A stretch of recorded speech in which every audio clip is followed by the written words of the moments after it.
Divorce लेने के बाद गुजारा भत्ता पत्नी को देना क्या ज़रूरी होता है? वो तो मेरे साथ रहती भी नहीं है, तो भी मुझे उसे गुजारा भत्ता देना होगा। ऐसे कई सारे आपके मन में चीज़ें होती हैं कि भाई डाइवोर्स के बाद मेंटेनेंस हम क्यों दें, जबकि पत्नी अपना पत्नी धर्म नहीं निभा रही, हमारे साथ नहीं रह रही है और हम शादी में भी नहीं है।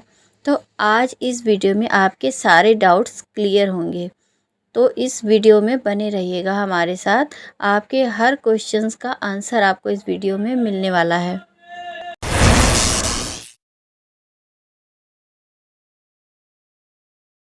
पहला क्वेश्चन जो सबके मन में सबसे पहले आता है कि डाइवोर्स के बाद मेंटेनेंस देना ज़रूरी है। ज़रूरी नहीं है कि आफ्टर डाइवोर्स आपको मेंटेनेंस देना ही पड़े, उसमें भी कई सारे ग्राउंड्स होते हैं, उसे देखना पड़ता है, स्थिति परिस्थिति को समझना होता है, उसके बाद ये तय किया जाता है कि मेंटेनेंस देना है या नहीं।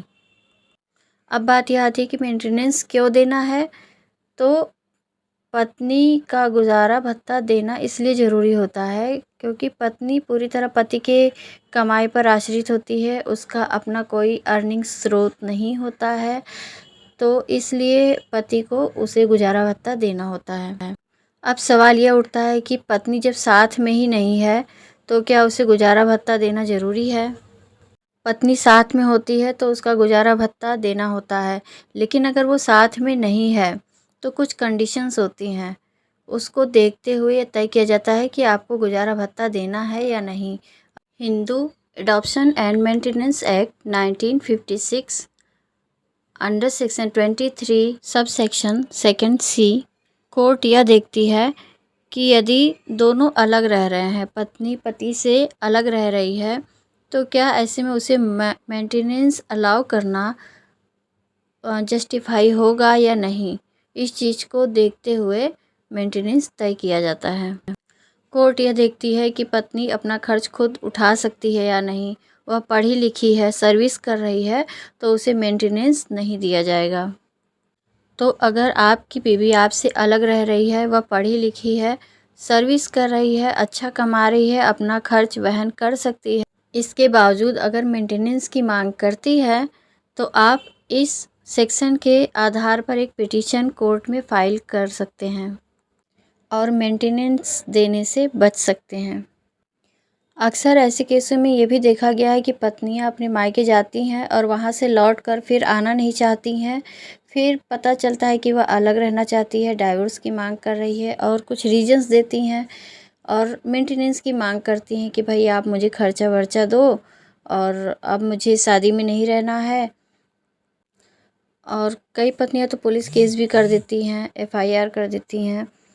तो ऐसे में लड़के वाले घबरा जाते हैं और उन्हें जेल में न जाना पड़े या उनके साथ कुछ गलत ना हो, इसके डर से वह समझौता करने को राज़ी हो जाते हैं और पत्नियां उसके लिए कुछ पैसे की डिमांड करती हैं कि आप मुझे इतने पैसे दो तो हम म्यूचुअल डाइवोर्स ले लेते हैं।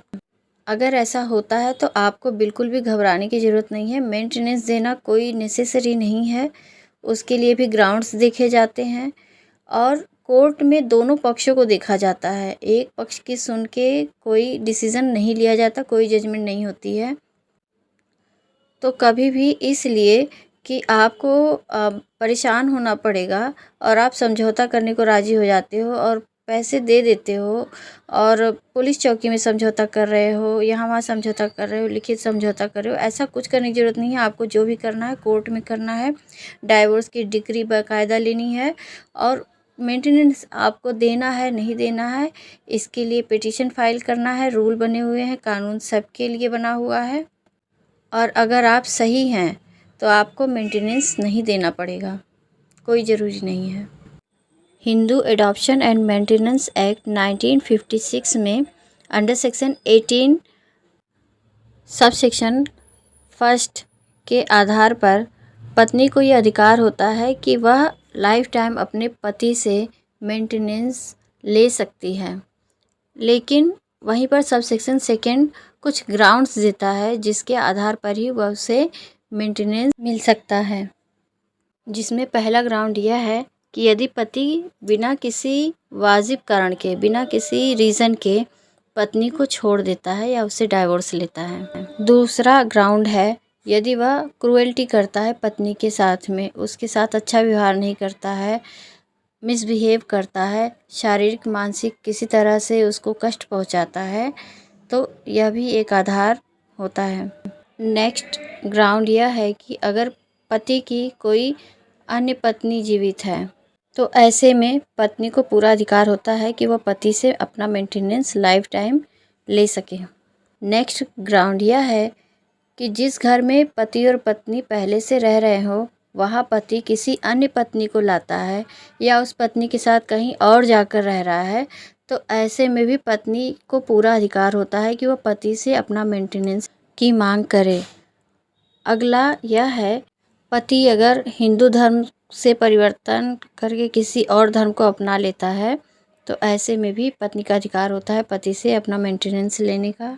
जहाँ ये सारे ग्राउंड ये बताते हैं कि पत्नी को अधिकार है पति से मेंटेनेंस लेने का, वहीं सब सेक्शन 3 यह कहता है कि यदि पत्नी अपने मन से बिना किसी वाजिब रीज़न के मायके जाके रह रही है या पति से अलग रह रही है तो उसे बिल्कुल हक नहीं है कि वो पति से अपना मेंटेनेंस की मांग करे। तो ये ऐसे सेक्शन हैं जिस पर आप मजबूती से स्टैंड ले सकते हैं, कोर्ट में अपनी बातों को रख सकते हैं। और यह वीडियो दोनों के लिए है, पति के लिए भी है, पत्नी के लिए भी है। जिसके साथ भी गलत हो रहा है वो इस वीडियो का लाभ उठा सकते हैं। आपके पड़ोसी आपको परेशान कर रहे हैं या मुस्लिम लॉ में आप जानना चाहते हैं कि तलाक के क्या आधार हैं, या सौतेली माँ की संपत्ति में बच्चों के क्या अधिकार होते हैं, इस तरह की वीडियोस को देखने के लिए आप हमारे चैनल को ज़रूर सब्सक्राइब करें। और जिन्होंने भी इस वीडियो को पूरा देखा और हमें सब्सक्राइब किया है उन सब का धन्यवाद। जिन्होंने चैनल को सब्सक्राइब नहीं किया है प्लीज़ सब्सक्राइब करें। हमारे अन्य वीडियो की लिंक डिस्क्रिप्शन में दी गई है, आप वहां जाकर और भी वीडियोस को देख सकते हैं। और ज़्यादा से ज़्यादा शेयर करें जिससे औरों को भी इसका बेनिफिट मिल सके, उन्हें भी जानकारी मिल सके। और आपकी अगर कोई डिमांड है, आपको कोई चीज़ नहीं समझ में आ रही तो आप मुझे कमेंट करके पूछ सकते हैं। फिर मिलते हैं नेक्स्ट वीडियो में ऐसी ही मज़ेदार जानकारी के साथ। अरे रुकिए, कहाँ जा रहे हैं? आज की वीडियो में आपको सबसे अच्छी जानकारी क्या लगी मुझे ज़रूर कमेंट बॉक्स में कमेंट करके बताइएगा।